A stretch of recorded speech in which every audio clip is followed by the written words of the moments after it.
네, 안녕하십니까. 저는 방금 소개받은 순천향대학교 병원 소아과의 편복양이라고 합니다. 오늘 이렇게 날씨가 굉장히 비가 오고 안 좋은데 참석해 주셔서 감사드리고요. 아마 날씨 때문에 그런지 생각보다 굉장히 좀 참석 인원이 적은데 그 대신에 굉장히 가족적인 분위기로 조금 얘기를 해볼까 합니다. 우선 여러 선생님들 다 아시다시피 소아 알레르기 질환 중에서 아토피 피부염이 요즘에 굉장히 많이 관심이 많이 있죠. 그래서 뭐 각종 매스컴을 통해서나 아니면 신문이나 TV 이런 데서도 아토피 피부염에 대한 얘기가 굉장히 많이 있고, 심지어 한 2년 전에는 어떤 엄마가 자기 아기의 아토피 피부염 때문에 외국으로 호주로 이민을 간다. 그러니까 이거에 대해서 어떻게 해결을 좀 해줘야 되지 않겠냐라고 국회에 탄원서까지 낸 적이 있습니다.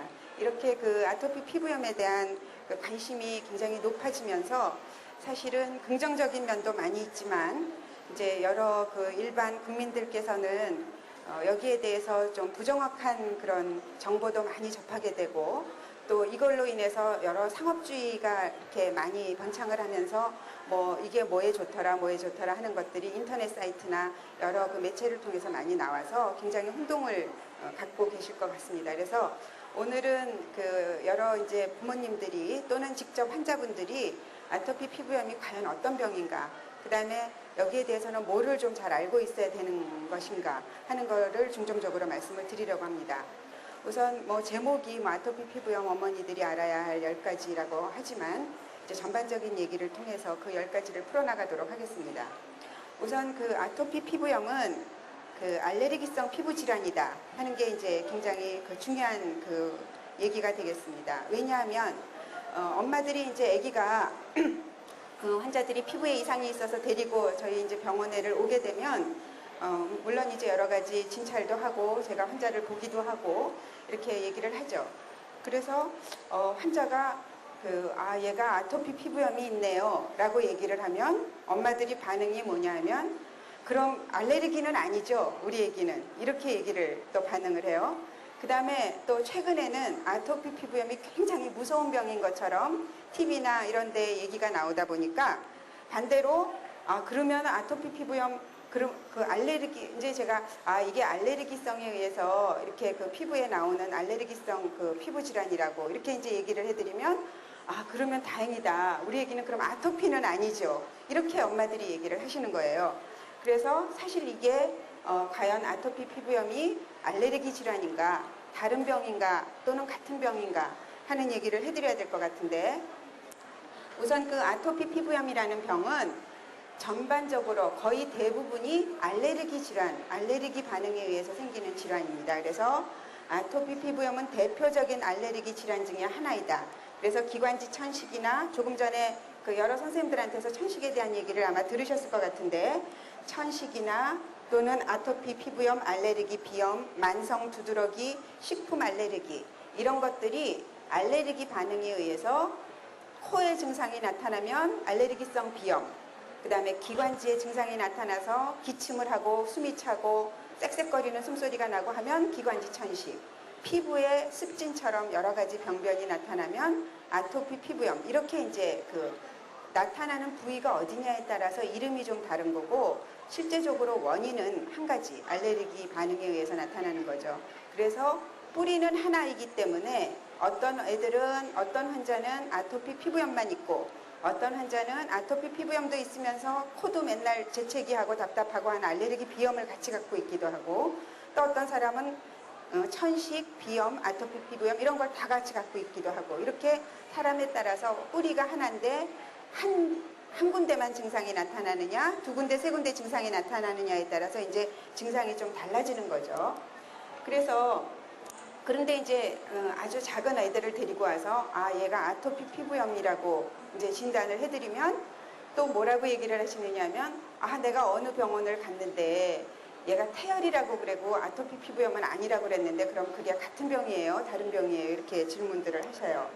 그래서 우리가 아토피 피부염이라고 하는 질환은 피부가 굉장히 건조하고 거칠고 그 다음에 좀 군데군데 빨개지기도 하고 많이 긁고 그러면 진물도 나고 그러면서 피부의 어떤 부분은 거북이 등껍질처럼 아주 두꺼워져서 아주 그냥 그 보드라운 애기 피부가 아니고 거의 그 거북이 등껍질처럼 같이 되고 피부에 각질도 많이 일어나고 제일 중요한 증상은 너무너무 가렵다는 겁니다. 그래서 아주 작은 아기들도 말을 못해도 엄마가 안고 있거나 업고 있으면 가슴에다 얼굴을 비빈다든지 등에다가 얼굴을 비벼서 심지어는 엄마 옷에 피를 내기까지 하는 그런 그 아주 가려운 증상의 아토피 피부염이에요.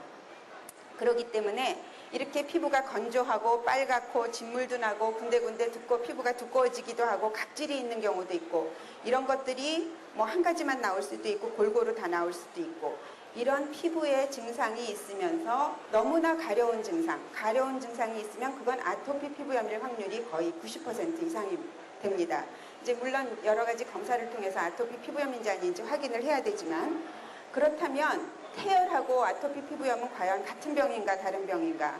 제가 간단하게 답을 드리면 태열이라는 병은 아토피 피부염의 아주 가벼운 증상을 우리가 흔히 태열이라고 얘기를 하는 겁니다. 그래서 예전에 저희 할머니 할아버지들은 태열이라고 아기가 이제 태어나서 한 2, 3개월 되면 볼이 빨개지고 특히 밖에 추운데 나갔다 들어오면 더 빨개지고 이러다가 또 안에서 이제 씻기고 나서 조금 이렇게 편안하게 있으면 좀 괜찮아지고 또 연골에도 한번 발라주면 괜찮아지고 이런 걸 태열이라고 얘기를 하시고 되게 한 돌 지나서 발바닥에 흙 묻으면 좋아진다. 저희 할머니들은 그렇게 얘기를 하셨어요.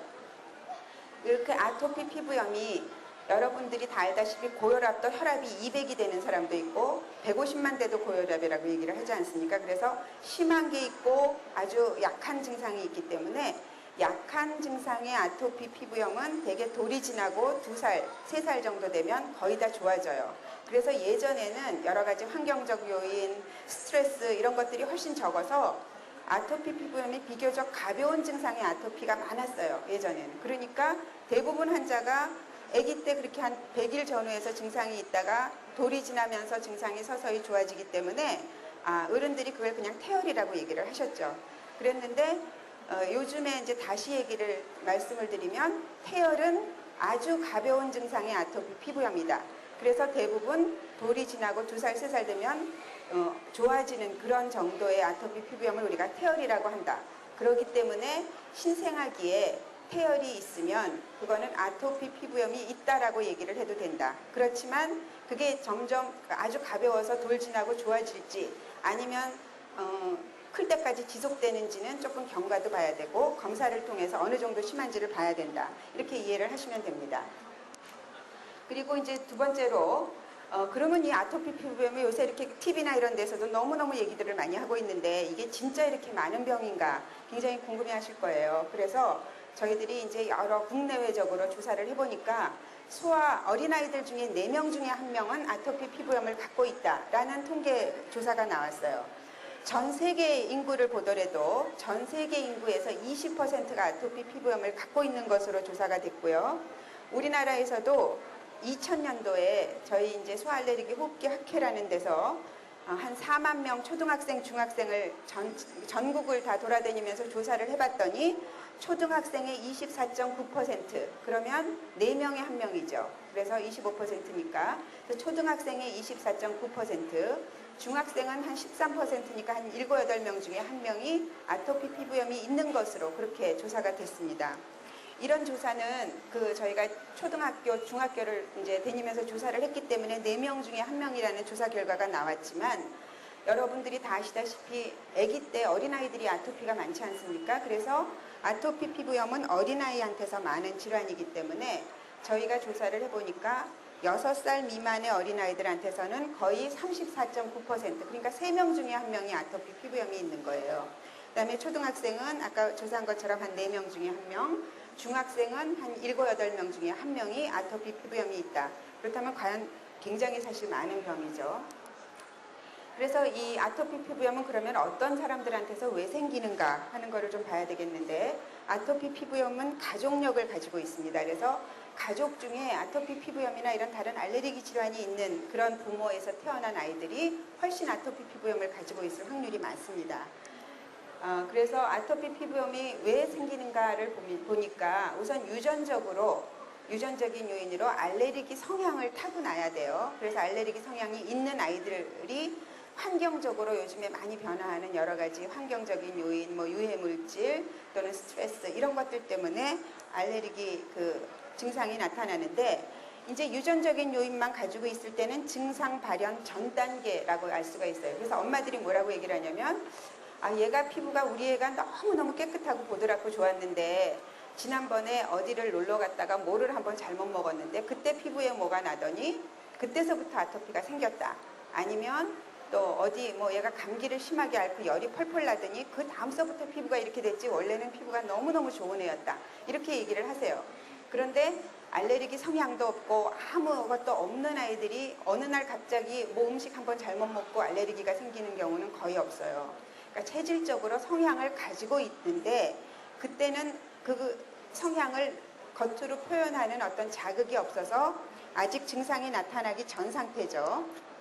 그런데 이제 여기에 환경적인 요인으로 여러 가지 진먼지 진드기라든지 뭐 고양이 동물의 털이라든지 또는 여러 가지 음식물이라든지 꽃가루라든지 또는 뭐 기후 변화라든지 이런 또 스트레스라든지 여러 또 뭐 감기나 아니면 감염이 됐다든지 이런 환경적인 요인이 노출이 되다 보면 증상이 이제 본격적으로 나타나는 거죠. 그래서 이 증상이 나타나기 전까지는 사실은 잘 모르기 때문에 부모님들이나 환자들 자신들이 난 너무너무 깨끗했는데 갑자기 뭐 어디를 가서 뭐를 어떻게 했더니 또는 심한 경우에는 우리 학교에 애가 1학년 들어갔는데 옆에 애가 아토피가 있었는데 걔랑 짝이 됐는데 우리 애가 옮은 것 같다. 이렇게 심하게 얘기하시는 분들도 있어요. 근데 그건 사실은 그렇진 않고 유전적인 소인을 가진 사람한테서 환경적인 요인, 다양한 요인에 노출이 되면 아토피 피부염이 나타나는 겁니다. 그러면 유전적인 요인은 얼마나 많이 강한 유전적인 성향을 가지고 있는가를 보면 엄마 아빠가 다 아토피 피부염이 있을 때 두 사람한테서 태어나는 아기의 80%가 아토피 피부염을 가지고 있어요. 그러니까 굉장히 많은 확률이죠. 그 다음에 뭐 예를 들어 엄마나 아빠 중에 한 분은 아토피 피부염, 한 분은 피부는 깨끗한데 천식이나 비염이 있어요. 그러니까 두 분이 다 알레르기는 갖고 있는데 한 사람은 아토피 피부염, 한 사람은 뭐 천식이나 비염 이렇게 있다. 그럴 때는 한 60% 정도 태어나는 아이한테서. 그 다음에 엄마나 아빠 중에 한 사람은 아토피 피부염이 있고 한 사람은 전혀 알레르기가 없어요. 그래도 거의 50% 이상. 그러니까 부모 중에 한 사람만 알레르기 질환이 아토피 피부염이 있어도 그 사이에서 태어나는 아이의 2명 중에 1명은 적어도 아토피 피부염이 나타날 확률이 높다. 이렇게 이제 보시면 됩니다. 그 다음에 아토피 피부염은 그러면 요즘에 이제 여러 가지 다양한 매체들이 많다 보니까 이 진단도 정확히 안 하고 원인도 제대로 파악을 안 하고 엄마들이 무작정 우유도 안 먹였어요. 계란도 안 먹였어요. 난 임신하고 나서 우유도 안 먹고 계란도 안 먹고 고기도 안 먹고 아무것도 안 먹였는데 왜 우리 애가 아토피가 생겼냐. 이렇게 이제 얘기를 하시는 분들이 있어요. 그런데 아토피 피부염은 우리가 진단을 정확하게 해서 정확한 원인을 찾아야 환자들이 치료가 잘 되고 예방도 되고 그렇습니다. 그래서 아토피 피부염의 진단은 제일 중요한 게 증상이에요. 그러니까 여러 가지 검사도 중요하지만 특징적인 증상으로 진단을 하기 때문에 오늘 제가 여러분들한테 이제 다양한 증상을 보여드리려고 합니다. 또 한 가지 알고 계셔야 될 것이 아토피 피부염은 나이에 따라서 증상이 달라지는 겁니다. 그러니까 아주 아기 때, 신생아 때 1살 그 미만에는 주로 얼굴, 이마, 귀 뒤, 목 이런 데 증상이 나타나요.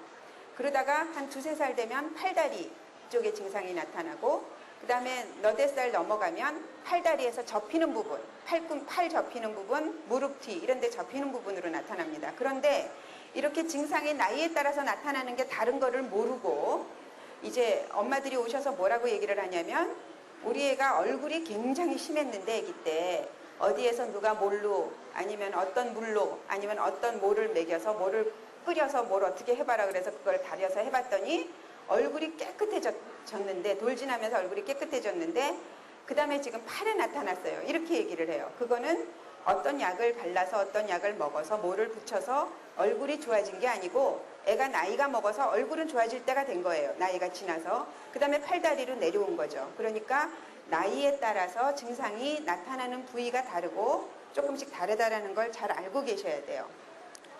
자, 아주 영유아기에 아기 때 보면 제일 많은 게 엄마들 많이 보시는 것처럼 뺨에 이렇게 있고 귀 뒤가 갈라지는 이런 증상을 많이 볼 수가 있고요. 그 다음에는 이제 조금 한 서너 살 유치원 다니고 할 때 보면 이렇게 무릎 뒤나 팔의 안쪽 같이 꺾이는 부위에 이렇게 많이 있고, 좀 더 크면은 이제 이렇게 그 몸 같은데 피부가 거칠거칠해지고 굉장히 피부가 두꺼워져 있죠. 이런 피부가 두꺼워지는 이런 양상으로 아토피 피부염의 증상이 나이에 따라서 좀 다릅니다. 그 다음에 증상도 아주 완전히 달라요. 급성기 때는 이렇게 뻘겋고 피부가 이렇게 돼 있다가, 그 다음에 한 중간 정도 되면 이제 많이 긁고 그러다 보니까 닦지도 않고 또 진물도 나고 이런 증상을 보이다가, 이 시기를 치료를 잘 하지 않고 그냥 가끔씩 너무 심할 때만 쓰고 이러다 보면 피부가 이렇게 이제 두껍게 변하는 거죠. 그래서 이렇게 아예 급성기, 아급성기 이럴 때 치료를 해줘야 치료 효과도 좋고 다른 데로 더 많이 진행되지도 않고 이렇게 피부가 변하지도 않지, 이 정도쯤 됐을 때는 치료 시간이 굉장히 오래 걸리고 뭐 겉으로 보기에도 약을 발라도 별로 흡수가 되지 않을 것 같이 생겼잖아요. 그래서 이렇게 급성기에 시작하면서 정확하게 진단을 받고 치료를 해야 된다 하는 걸 아셔야 되고, 그 다음에 이렇게 얼굴이나 뭐 몸이나 아까 조금 전에 보여드린 거는 굉장히 전형적인 증상이지만 그렇지 않은 증상도 굉장히 많아요. 그래서 다른 데는 다 괜찮은데 손에만 이렇게 증상이 있는 경우, 또 손바닥이 아주 어른들 뭐 고생도 많이 하시고 세월이 많이 지나신 분들처럼 손바닥에 손금이, 아기들은 사실 손금이 별로 없는데 손금이 아주 건조해져서 손금이 많아진다든지, 그 다음에 이거는 옛날에 닭살이라고 하던 건데 이렇게 소름 끼친 것처럼 닭살이 있는 것도 아토피 피부염의 증상이에요. 그래서 그게 아토피 피부염이 아닌 걸로 잘못 아시는 분들도 있는데, 닭살도 아토피 피부염의 증상 중에 하나이고요. 그 다음에 아기들도 이렇게 젖꼭지 부분에 굉장히 심한 유두 습진이 꽤 많이 있습니다. 그 다음에 눈 주위에만 습진이 있는 경우도 있고 아토피만 있는 경우도 있어서 이런 애들이 자꾸 이제 눈을 비비다 보니까 시력도 나빠지게 되고요. 그 다음에 이렇게 피부에 군데군데 허옇게 이렇게 꼭 백반증 있는 것처럼 보이는 그런 백색 비강진이라고 하는데, 이것도 아토피 피부염의 증상입니다. 이게 의외로 소아 어린아이들 중에 한 4명 중에, 아토피 피부염이 있는 어린아이들 중에 한 4~5명 중에 1명이 이 백색 비강진을 같이 가지고 있어요. 그 다음에 이제 입술 주위에만 이렇게 계속 피부가 마르면서 입술이 계속 트는 아이들, 예전에는 뭐 이게 영양분이 부족해서 그러네 어쩌네 그랬는데, 이게 이제 계속 입술 있는 부위에 아토피 피부염이 있어서 입술이 갈라지고 건조하고 하니까 자꾸 침을 묻히죠. 그러니까 침을 묻히면 일시적으로 들간지럽고 좀 촉촉하니까 입 벌리기가 쉬우니까 침 묻히다 보면 그게 또 증발을 하면서 또 더 건조해지고, 그래서 계속 자꾸 침을 묻히고 또 건조해지고 찢어지고 이런 걸 반복하게 되고요. 그 다음에 이렇게 군데군데 동글동글하게 동전 모양의 습진을 보이는 수도 있고, 또 이제 유아원 다니고 초등학생 다니고 할 때 특히 많은 게 이 엉덩이 밑에 그 청바지 같은 거 입고 또는 이렇게 책상에 계속 오래 앉아 있고 하면 이렇게 엉덩이 밑에 습진이 많이, 아토피 피부염이 많이 생기고 발에 있는 것도 있고요. 그다음에 이거 아까 보신 것처럼 피부가 이렇게 두꺼워진 거, 엉덩이에 있는 습진이 있고, 그 다음에 이렇게 많이 긁고 하다 보니까 2차 감염이 돼서 이렇게 아주 심한 모양을 보이기도 하고, 이거는 꼭 화상 입은 것 같죠? 이렇게 그 피부가 굉장히 켈로이드 체질이나 화상 입은 것처럼 두꺼워지는 아토피 피부염도 있습니다. 그래서 치료를 하고 지금 옆에 같은 아이인데 굉장히 좋아진 사진이고요. 흔적은 조금 남아있죠. 그런데 그 다음에 이제 이렇게 감염이 심한 아이도 있고, 여기 보시는 것처럼 이렇게 그 포도상구균 감염도 되고 헤르페스 감염도 되고, 이렇게 심한 감염이 아토피 피부염 환자들은 굉장히 많이 옵니다. 그래서 이제 여러 가지 진단을 하는데 엄마들이 제일 관심이 있는 게 뭐 음식물 때문에 그런다고 생각들을 많이 하셔요. 그래서 음식물을 뭐 무작정 검사도 안 해보고 애들을 안 먹이셔서 저한테 지금 다니는 환자들 중에 한 서너 명이 엄마가 아무리 얘기를 해도 뭘 안 먹이고 고기도 안 먹이고 뭐도 안 먹이고, 그래서 이게 한 만 2살 정도 됐는데 애가 일어서지도 못하고 뭐 걷는 거는커녕 일어서지도 못해요. 그 다음에 단백질이 알부민이 많이 떨어져서 복수도 차고 막 그러는데도 불구하고 고기도 안 먹이고 이상한 뭐 유기농 무슨 야채만 먹인다고 그러고 그러는 엄마들이 의외로 뭐 대학도 졸업하고 대학원도 나오고 이런 엄마들일수록 그게 더 심한 것 같아요. 제가 환자를 보면. 그래서 이제 제가 환자들한테 하는 방법 중에 하나가 식품일기를 써오라고 합니다. 그래서 이제 예를 들어서 환자가 그 우유 알레르기가 있다. 그런 환자들은 우유를 먹이지 마십시오. 그런데 우유가 들어간 식품이 굉장히 많죠. 뭐 빵도 있고 그다음에 뭐 요구르트나 치즈나 이런 것들이 다 우유로 만든 건데 경우에 따라서 일부 먹일 수도 있지만 아주 우유 알레르기가 심한 경우에는 우유 제품을 다 빼야 되는데 이제 그걸 일일이 다 잘 알 수가 없고 엄마가 노력을 해도 무의식 중에 자기가 모르는 사이에 먹이는 수가 있어요. 그래서 이 환자는 엄마한테 식품일기를 써오라고 했더니 근데 우유를 좀 줄였는데 별로 그렇게 조금밖에 안 좋아졌다고 엄마가 얘기를 해요.